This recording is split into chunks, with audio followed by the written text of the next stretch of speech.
성경에서 가장 많이 듣는 이름 중에 한 명이 이 베드로입니다. 예수님의 제자이죠. 원래 이름은 시몬입니다. 그런데 예수님이 이름을 바꿔주십니다. 베드로라고 바꿔주십니다. 바위 덩어리 뭐 이런 뜻입니다. 머리가 나쁘다 이런 뜻은 아니고요. 경고하다. 성경에 있는 표현으로 하면 뭐 반석, 원래 베드로가 큰 바위, 큰 돌 이런 겁니다. 시몬이 이제 예수님을 만나고 베드로가 된 겁니다. 반석. 우리 인생이 그렇지 않습니까? 흔들리던 인생이 예수님을 만나고 나면 반석이 됩니다. 견고해지는 거죠. 말씀이 주는 힘이 그런 것 같습니다. 고민되고 갈등되고 갈팡질팡하던 상황인데도 그때 말씀이 나를 단단하게 세워줍니다. 오늘 본문은요, 그 베드로인 시몬이 예수님을 따르게 되는 그 장면이 오늘 본문입니다. 이 장면에서 보면요, 이 두 가지 절망이 등장합니다. 첫 번째는 상황의 절망입니다. 이 예수님과 베드로의 대화를 보면요, 예수님이 시몬에게 이렇게 말합니다. 깊은 데 가서 그물을 내려 고기를 잡으라, 그렇게 이야기를 합니다. 그때 베드로가 하는 말이 선생님, 우리가 밤이 맞도록 밤이 새도록 수고하였으나 잡은 것이 없습니다. 밤새도록 고생했는데 얻은 것이 없다, 이렇게 말합니다. 상황이 절망입니다.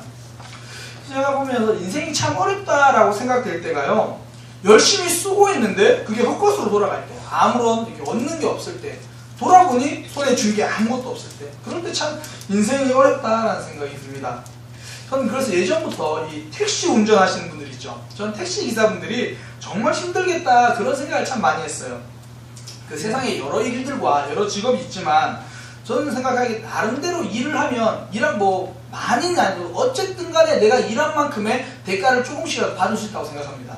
그런데 택시 기사들은요, 만약에 손님이 없으면 많이 운전하면 운전할수록 그 이제 연료비가 나가는 거잖아요. 그걸 보면서 야, 아무리 많이 돌아다녀도 오히려 더 손해볼 수도 있겠구나. 그래서 택시 기사는 정말 일할수록 손해가 나는 경우도 있겠다, 그런 생각이 제가 들었었습니다. 근데 최근에 제가 어떤 분들이랑 대화하면서 또 하나 깨달은 게요, 택시기사만 그런 게 아니라 공사하시는 분들이 그렇다고 그러더라고요. 열심히 공사를 하고 자재사다가 했는데 돈을 못 받으면 일한 만큼 손해가 난다는 겁니다. 제가 그런 걸 보면서 참 열심히 일했는데도 참 손에 주어지는 게 없는 삶, 그것이 우리 삶이다 생각합니다. 이게 몇몇 직업에만 한정된 상황이 아니고요, 우리 어르신들이나 또 이렇게 인생의 삶을 살아온 분들을 보면 열심히 달려왔는데 뒤돌아보면 내가 돈은 벌었는데 건강을 상한 분들도 있고, 돈은 벌었는데 관계가 상한 분들이 있고, 아버지들은 아침에 일찍 나가서 밤늦게 나오다 보니까 나중에 사춘기 지난 자녀들이랑 대화가 안 됩니다. 내가 이렇게 인생을 살면서 참 내 뜻대로 되는 게 없다라는 그런 결론들을 내리는 것 같습니다. 베드로는 바로 그런 우리의 삶을 보여줍니다. 밤새도록 고생했는데 얻은 것이 없습니다. 상황이 절망입니다. 첫 번째는 상황의 절망을 보여주고요, 이 두 번째는 자신에 대한 절망을 보여줍니다. 인생에서 베드로는 물고기가 가장 큰 문제인 줄 알았습니다. 그래서 베드로가 물고기를 많이 잡았습니다. 성경에 보니까 그물이 찢어질 정도로 잡았다 그러고 두 배가 가라앉을 만큼 물고기를 잡았다고 합니다. 그러면 행복해야 되는데 베드로는 이렇게 고백합니다. 8절에 시몬 베드로가 이르되 예수님의 무릎 아래에 엎드려 이르되 주여 나를 떠나소서, 나는 죄인입니다. 사람들이 교회 다니기 시작하고요, 신앙이 회복되고 말씀이 들려지기 시작하면 행복해질까요? 아니요, 절망을 느낍니다. 왜 그러냐면 말씀이 무슨 말인지는 알겠는데 나는 그렇게 지금 살지 못한다는 겁니다. 거기서 느껴지는 절망이 찾아옵니다. 자신에 대한 절망입니다. 나는 정말 죄인이구나, 나는 정말 실천하지 않는구나, 그런 절망이 느껴지면요, 예수님 앞에 엎드리기 시작합니다. 그래서 절망은 예수님을 만나는 통로입니다. 베드로는 물고기를 단 한 마리도 잡지 못한 상황 때문에 예수님의 말을 따라 해보기로 깊은 데 가서 그물을 내리기로 했습니다. 자신의 절망 때문에, 나는 죄인이라는 절망 때문에 그는 예수님의 무릎 앞에 엎드렸습니다. 절망은요, 보이지 않던 하나님을 보게 만들어줍니다. 우리가 잘 아는 요셉 있지 않습니까? 애굽의 총리였던 요셉, 그는 형들의 미움을 받아가지고 애굽의 노예로 팔려갑니다. 그런데요, 참 재밌는 것이 애굽의 노예로 팔려간 그때부터 성경에 등장하는 표현이 하나님이 그와 함께 하신다, 이렇게 말합니다. 요셉이 아버지 야곱 밑에서 집에서 평안하게 살 때는 그런 표현이 한 번도 안 나옵니다. 하나님은 언제나 요셉과 함께 계셨는데 그가 평안할 때는 그 하나님이 보이지 않더라는 겁니다. 그런데 절망이 오게 되니까 그 하나님이 보여집니다. 평안할 때 보지 못했던 하나님이 보여지고 하나님을 경험하기 시작하는 겁니다. 우리 주위에서도 그런 경우 참 많이 봅니다. 자녀에게 문제가 생기고 건강에 문제가 생기고 직장생활에 문제가 생기면 그때부터 기도하기 시작합니다. 절망을 만나면 하나님이 보여지기 시작합니다. 하나님을 붙들기 시작합니다. 저는 그래서 비록 우리의 상황이 절망일지라도 거기서 하나님을 볼 수만 있다면 저는 그것이 축복이라고 생각합니다. 요셉의 삶이 그랬습니다. 절망에서 하나님을 봐서 그 인생이 소망으로 바뀐 겁니다. 나 자신에 대한 절망도 그렇습니다. 상황에 대한 절망뿐 아니라 그 전까지는 이런 생각이 듭니다. 이 정도면 뭐 신앙생활 뭐 괜찮지, 뭐 주일날 예배 나오잖아. 나는 그래도 예배는 잘 안 빠져. 그런데 자꾸 말씀이 들리면요 불편해지기 시작합니다. 나는 분명히 말씀을 들었는데 그 말씀대로 살 수 없는 것을 봅니다. 월요일날 내가 이번 주에는 그 말씀대로 살아보겠다 다짐하는데 월요일 저녁부터 좌절합니다. 그러면서 느끼는 게 나는 정말 내 힘으로는 말씀대로 살 수 없구나 뼈저리게 느낍니다. 그러면 그때부터 기도가 간절해지는 겁니다. 하나님 나를 어떻게 합니까? 나를 어떻게 합니까? 제가 이전에 이제 특별 새벽 기도 때 한번 드렸던 이야기인데요. 제가 학생 사역을 하면서 아이들에게 복음을 이렇게 전했습니다.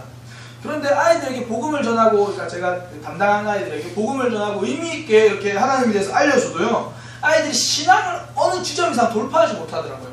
교회는 열심히 나옵니다. 그 중에 뭐 담임 목사님 딸도 있습니다. 자녀들도 있습니다. 그런데 그들이 예수님을 아는 것과 예수님이 내 인생의 주님이 되시는 건 분명히 다르거든요. 아무리 도전하고 그 부분으로 나아가려고 해도 아이들이 결정적인 순간에서 자꾸 주저하고 예수님을 마음속으로 인격적으로 받아들이지 못하는 모습을 보았습니다. 그러면서 제가 이거는 설명해도 안 되고 같이 뭐 큐티라고 기도를 해도 안 되고 너무 답답해가지고 한날은 토요일이었는데요. 새벽 기도 때 뒤쪽에 앉아가지고 하나님께 막 따졌습니다. 하나님, 원래 구원은 하나님이 하시잖아요. 그런데 왜 저한테 맡겨두셨습니까? 하나님, 저는 제가 할 수 있는 게 없습니다. 하나님이 그 아이들 한 명 한 명 찾아와 주셔서 그들의 마음을 만져주세요. 이게요, 상황이 절망을 느끼니까 기도도요, 솔직해집니다. 하나님께 막 따지기 시작하고요, 막 그렇게 기도하게 되더라고요. 네, 그래서 그때가 토요일 새벽에 그렇게 기도하고 나서 제가 청소년들이랑 토요일 저녁에 기도회를 했었거든요. 그때는 토요일 저녁에 기도회를 하는데 학생들과 함께 찬양도 하고 기도회를 하는데 그 찬양 가사 중에서 하나님께서 제 마음을 툭 때리시는 말씀이 왜 아무도 아이들에게 복음을 전하지 않는가, 그런 말씀을 주신 거예요.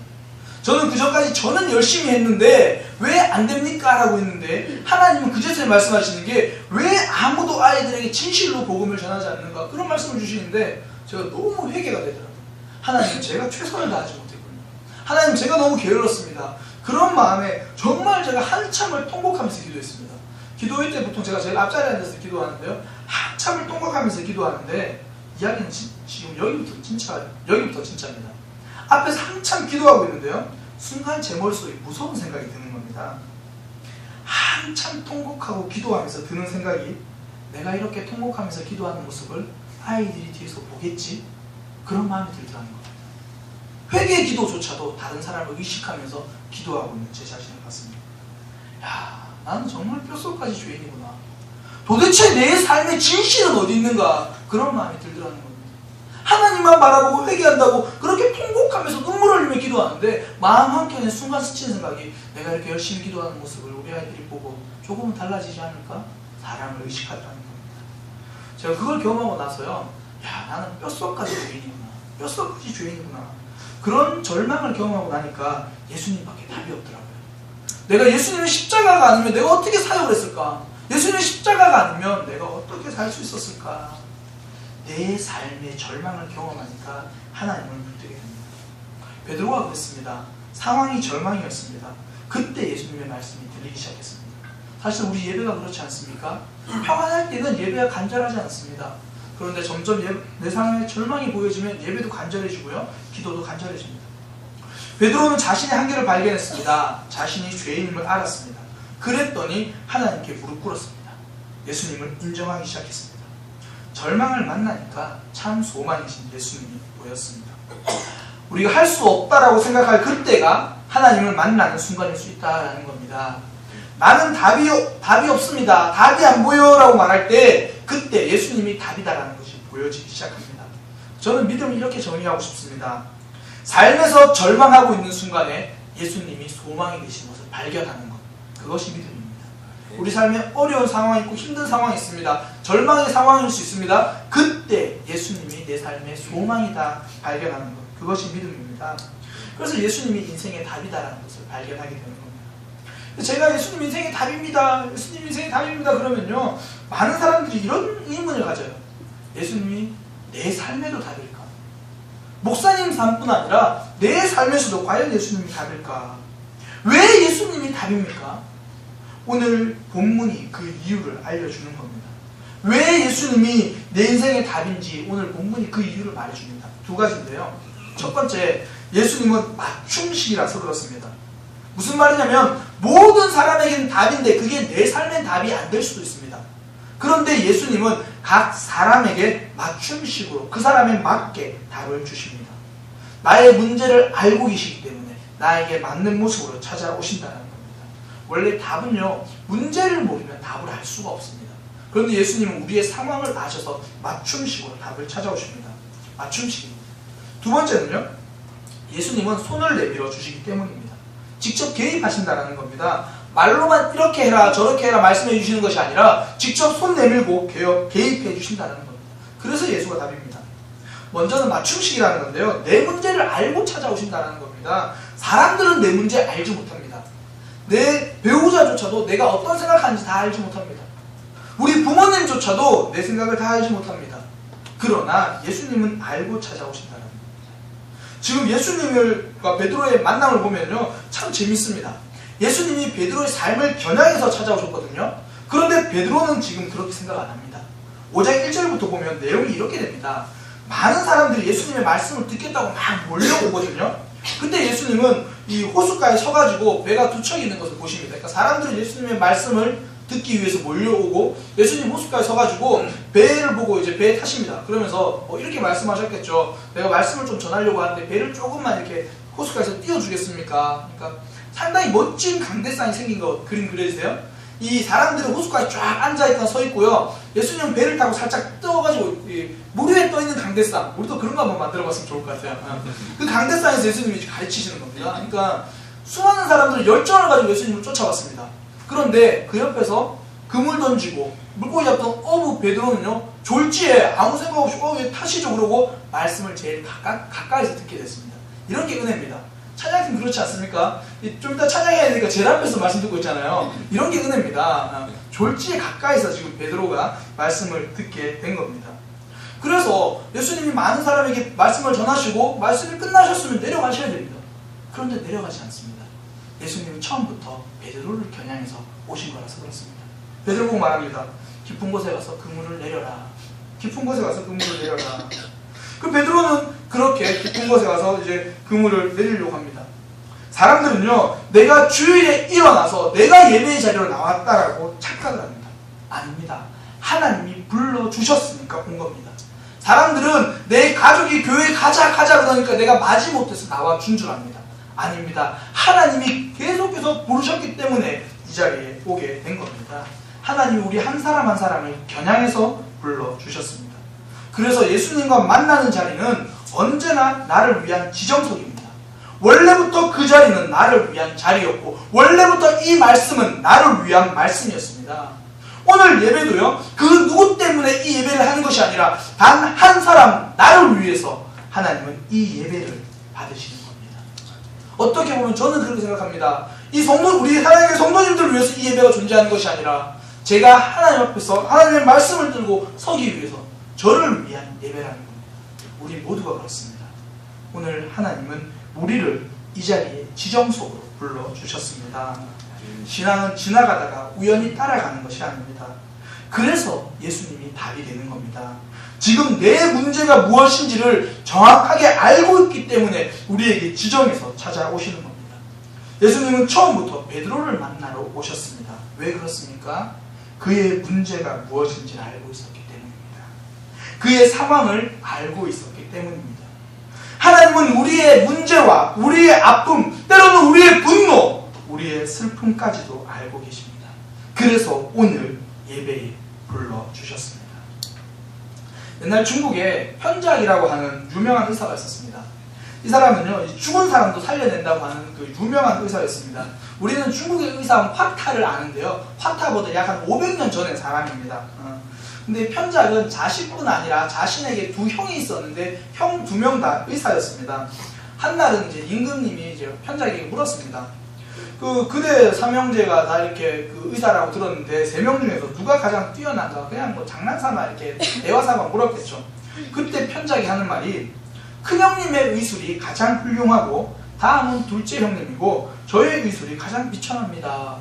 전혀 예상 밖의 대답을 임금이 들은 겁니다. 당연히 편작은 죽은 사람도 살려낸다는 의술이 있으니까 본인이라고 말할 줄 알았는데, 그래서 이유를 물었습니다. 아니, 그 형들은 유명하지도 않는데 이게 무슨 말인가? 네, 저의 큰형은 상대방의 아픔을 느끼기도 이전에 얼굴빛을 보고 그 상대방의 장차 병이 있을 것을 압니다. 그래서 상대가 병이 생기기도 전에 그 병의 원인을 제거해 줍니다. 그래서 사람들은 우리 형이 의사인지도 잘 모르고 그냥 이렇게 건강을 관리해 준 사람 정도만 알고 있습니다. 그리고 둘째 형은요, 상대방의 병세가 미미한 상태에서 그 병을 알고 치료해 줍니다. 그래서 많은 경우의 환자들이 큰 병을 치료받았다고 생각지 않고 그냥 작은 병을 치료받았다. 그래서 동네에서 이름난 의원으로 있습니다. 하지만 저는요, 병이 커지고 환자가 고통 속에 신음할 때 되어서야, 그제서야 병이 심한 것을 알아봅니다. 그래서 약도 이렇게 진기한 약을 써야만 하고 살을 도려내야 되는 수술을 해야만 하고, 그러다 보니까 사람들이 제가 가장 뛰어난 의사인 줄 압니다. 그래서 편작이 하는 말이, 그래서 우리 첫째 형님이 가장 의술이 뛰어납니다. 진짜 명의는 누구입니까? 첫째입니다. 문제를 빨리 알아보는 것이 명의입니다. 문제가 보이니까 그 문제에 대한 해결책을 알려줄 수 있는 겁니다. 하나님은 우리 삶의 겨냥에서 찾아오십니다. 우리의 삶의 문제를 알고 계시기 때문입니다. 우리가 말 못할 사정이 있을 때 하나님께 들고 와서 기도하는 이유가 무엇입니까? 답답하고 억울하고 그때 하나님이 생각나는 이유는 무엇입니까? 하나님은 알고 있다라는 확신 때문입니다. 문제를 모르면요, 헤매게 되어 있습니다. 제가 대학교 전공이 경영정보학이거든요. 경영정보학. 간단하게 말해가지고 그런 겁니다. 경영을 하는데 컴퓨터로 경영을 하는 거. 요즘에는 다 그렇게 하는데 예전에는 그런 게 별로 없었어요. 그래서 이제 하는데, 그러다 보니까 전혀 컴퓨터로 경영을 하는 것 때문에 그런 건 아닌데, 제가 초등학교에서 컴퓨터 전산요원으로 잠시 일한 적이 있어요. 대학교 4학년 때 잠시 일한 적이 있었는데, 그 하는 일이 뭐냐면, 학교에 있으면서 선생님들이 이제 교실에 컴퓨터가 있는데 고장났다 그러면 제가 가서 고치는 겁니다. 가서 고치고, 또 제가 못 고치면 AS를 부르고, 참 편합니다. 모르겠는데 그러면서 그 브랜드 회사 보고 전화하면 AS 회사 와서 해줍니다. 그런데 이제 제가 있는 수업 중에 좀 급한 일이 있으면 제가 고쳐야 되니까 그렇게 하는데, 한 번 선생님이 수업을 진행해야 되는데 컴퓨터가 안 켜진다고 해서 이제 좀 전사실로 전화가 오셨더라고요. 그래서 제가 교실로 갔습니다. 근데 컴퓨터를 아무리 봐도 전원이 들어오고 켜지는 것 같은데 화면이 안 뜨는 겁니다. 한참을 실험했습니다. 한 10분 넘게 도대체 뭐가 문제인가 실험했는데요, 알고 보니까 모니터 전원을 안 켜신 겁니다. 설마 저는 모니터 전원을 안 켜고 저를 부르실 거라고 생각도 못했습니다. 그래서 컴퓨터만 붙잡고 10분을 실험하니까요, 답이 안 나온 겁니다. 학교에 있으면 그런 일 정말 많습니다. 한 번은 전화와서, 전 선생님 컴퓨터가 고장났는지 스피커 소리가 안 나요. 저 처음에는 진짜 그래서 소리 나게 한 게 있거든요. 그거 다 확인하고 프로그램 확인하고 안 되니까 그 운영체제를 다시 컴퓨터에서 깔고, 알고 보니까 스피커선 빠져 있고, 그런 경우가 정말 비일비재했습니다. 제가 문제를 잘못 보고요, 컴퓨터 고장났다고 생각하니까 엉뚱한 진단만 자꾸 하는 겁니다. 답이 안 나옵니다. 질문이 틀리면 답도 틀립니다. 인생에서는 질문을 잘못하는 사람들이 정말 많습니다. 내 인생이 괴로운 이유가 자녀 때문이라고 생각합니다. 내 인생이 괴로운 이유가 돈 때문이라고 생각합니다. 그렇게 생각하다 보니까 답이 안 나옵니다. 베드로 또한 그는 질문이 잘못됐습니다. 물고기를 못 잡는 게 문제라고 생각했습니다. 그러니까 예수님 만나서 처음 하는 말이, 밤새도록 고생했는데 물고기 못 잡았습니다. 예수님은 물고기 때문에 베드로를 찾아오신 것이 아닙니다. 베드로 인생에 관심이 있어서 찾아오셨습니다. 저는 그래서요, 인생을 이렇게 정의합니다. 인생은 시행착오입니다. 시행착오. 뭔가 잘해보려고 하는데 자꾸 시행착오를 겪는 겁니다. 우리 어르신들 보면 항상 이런 생각 하실 거예요. 자녀를 다시 키운다면 지금보다는 좀 더 잘 키울 수 있을 것 같다. 이게 시행착오라는 거거든요.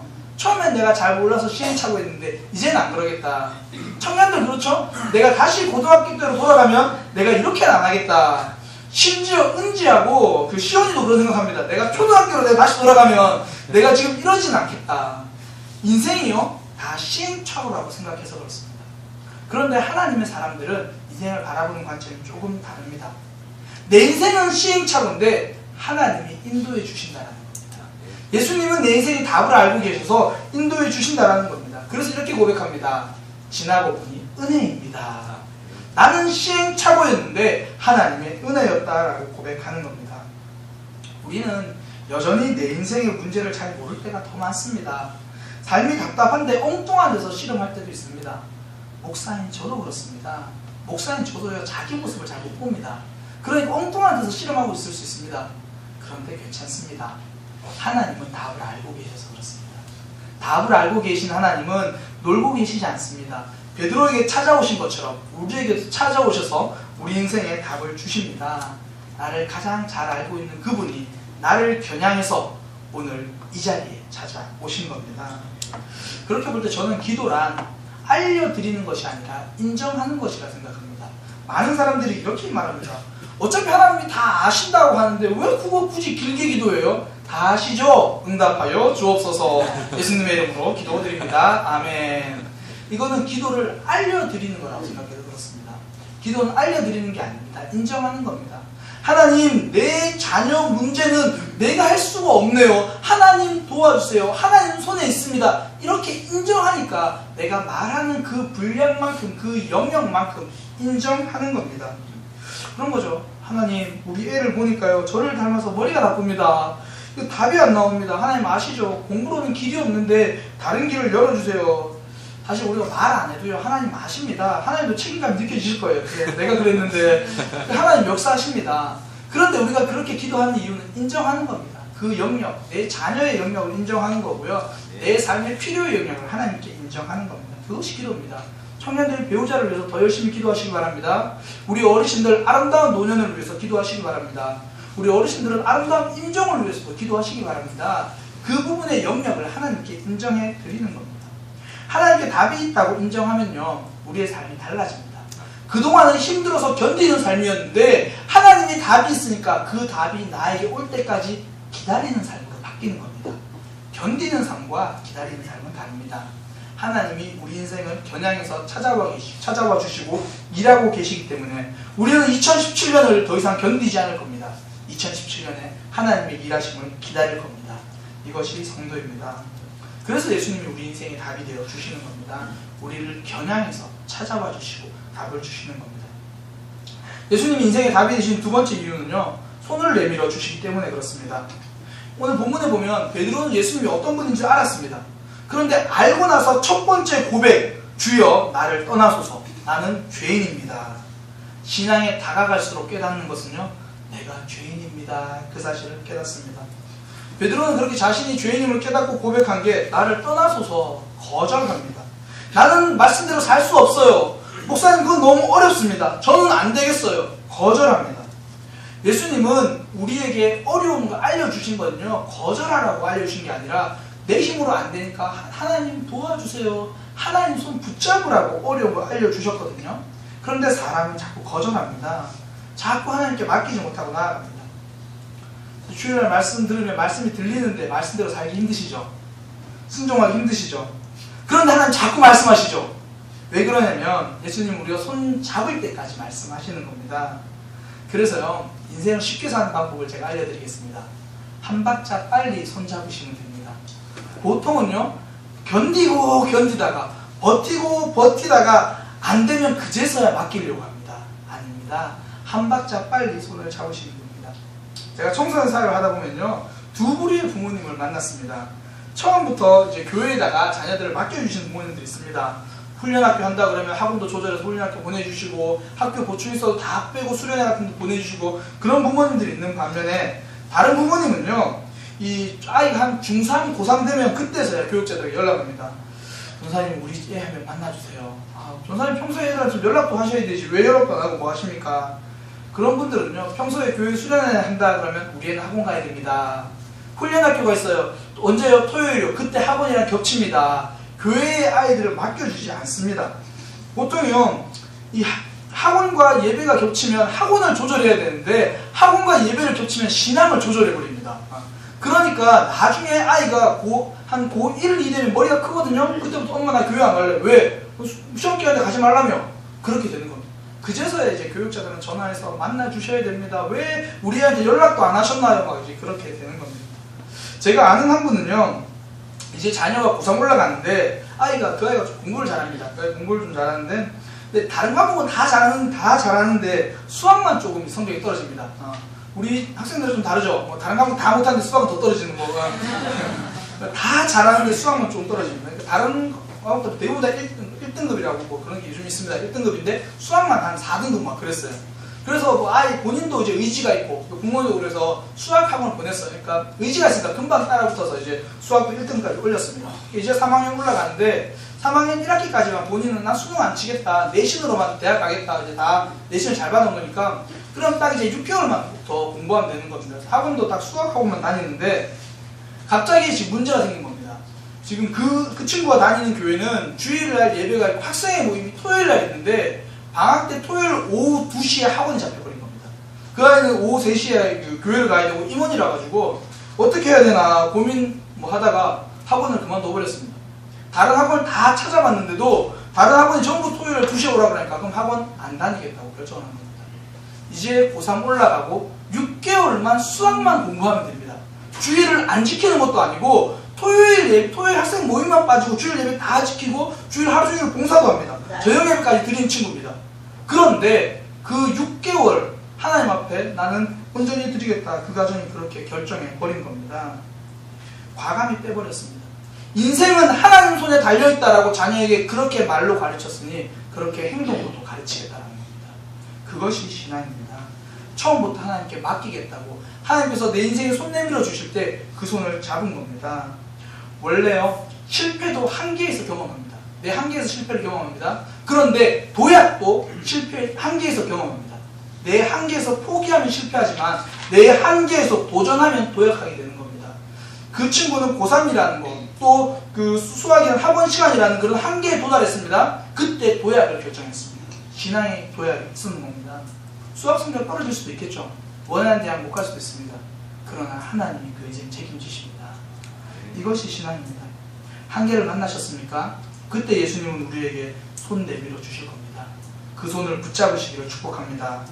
베드로는 이 예수님의 마음을 몰랐습니다. 그러니 한계를 만나고 예수님께로 말씀하시기를 떠나십시오. 나를 떠나소서. 나를 떠나소서. 어려움을 만나면요, 자신의 모습을 돌아보기 전에 먼저 하나님을 원망부터 하는 사람들을 가끔씩 봅니다.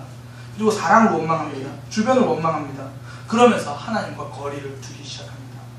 하나님은 어려움 속에서 답을 주기 원하고 계신데 우리는 점점 더 멀리 도망가는 모습일 수도 있습니다.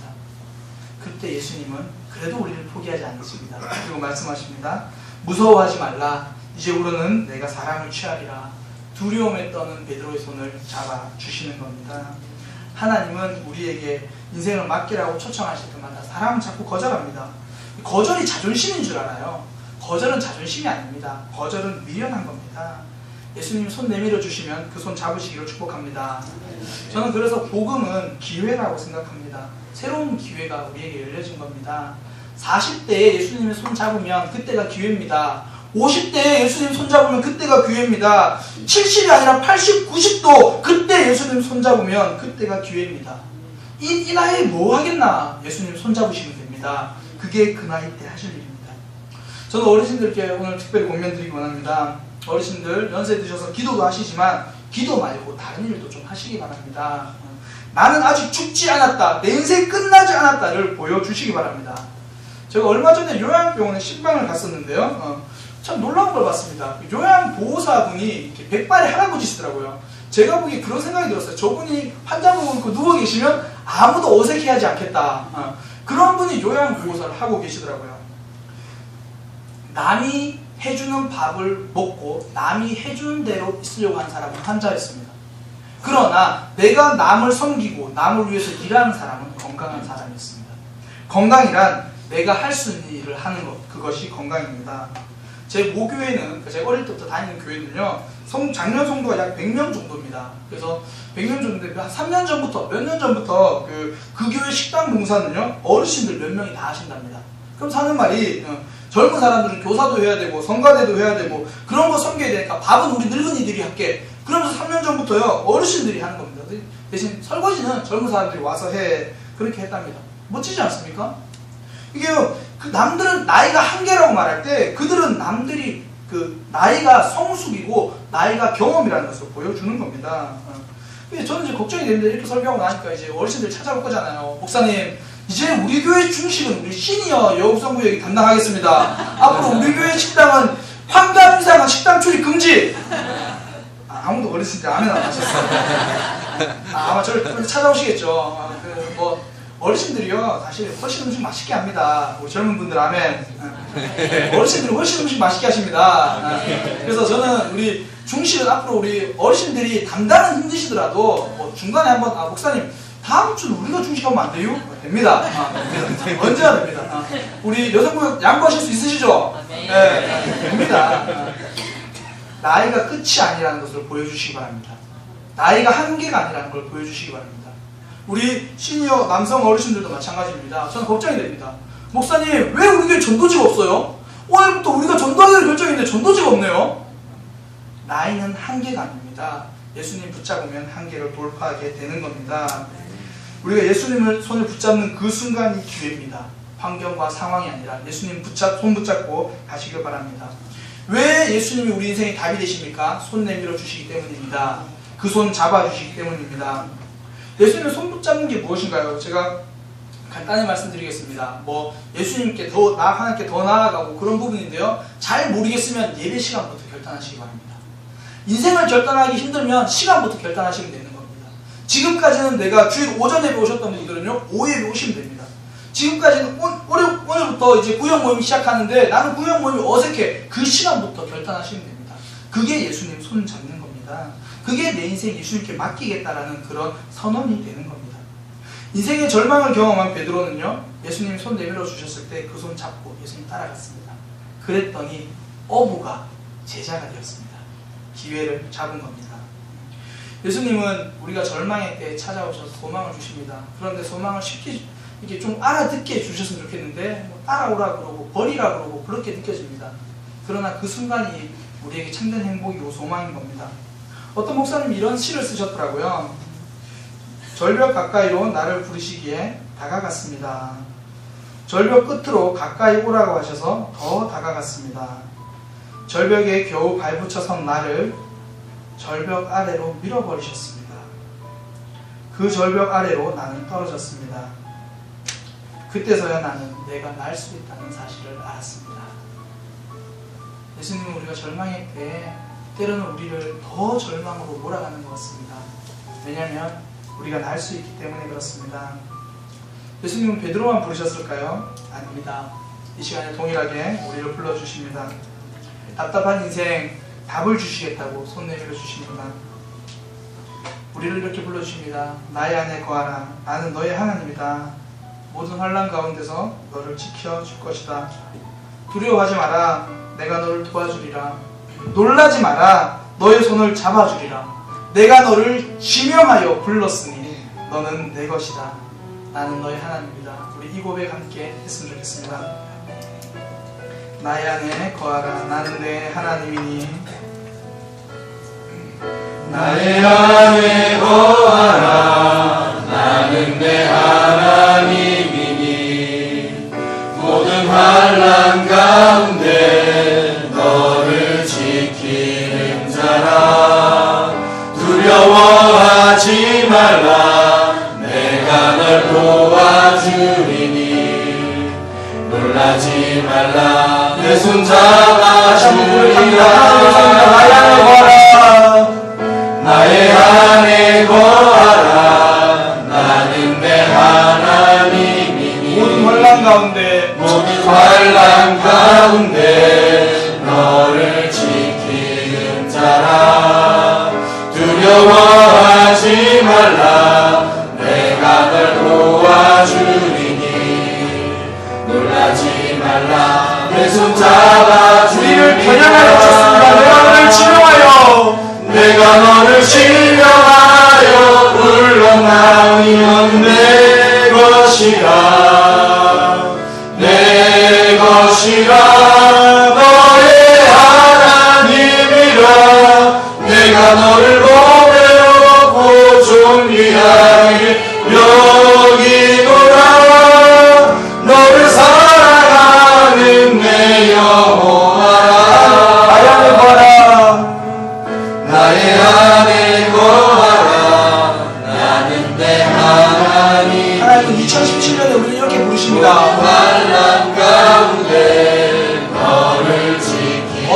경우에도 두려워하지 말라고 말씀하십니다. 두려워하지 말라. 내가 널 도와주리. 예수님이 손 내밀어 주시면서 말씀하십니다. 놀라지 말라. 내 손 잡아주리라.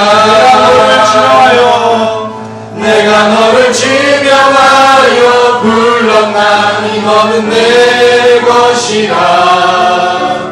내 것이라. 너의 하나님이라. 내가 너를 보배롭고 존귀하게 여기노라. 너를 사랑하는 주님, 내 영혼 확정되어 나머지 하나님만 바라보겠습니다. 내 영혼이 확정되어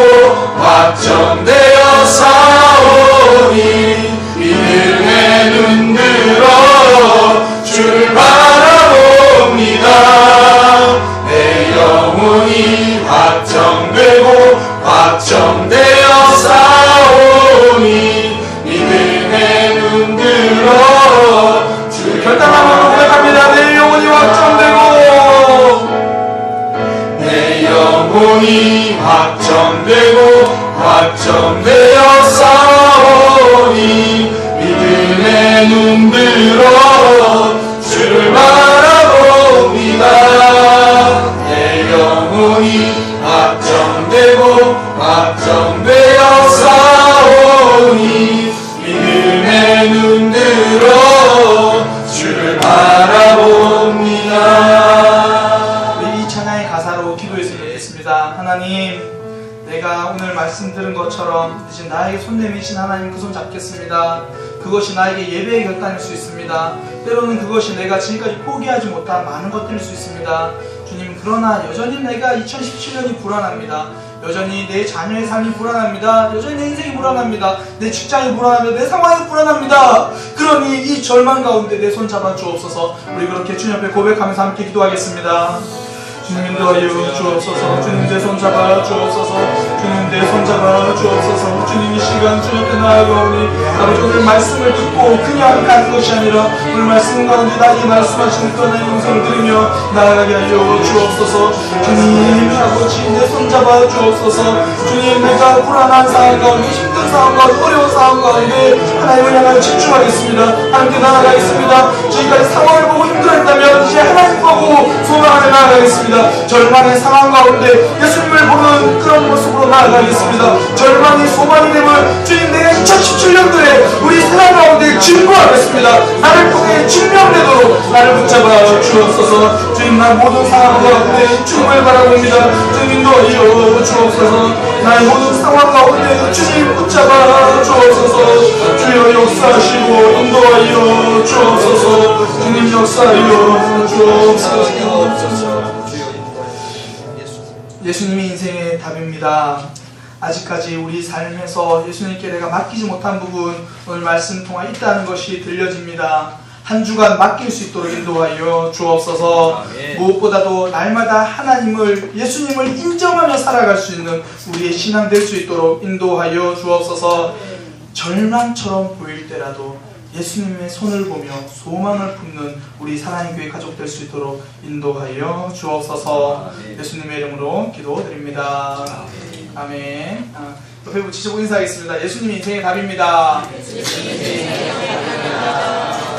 인생의 답인 예수님이 참 좋으시지 않습니까? 우리 다 함께 일어나셔서 난 예수가 좋다고 고백하겠습니다.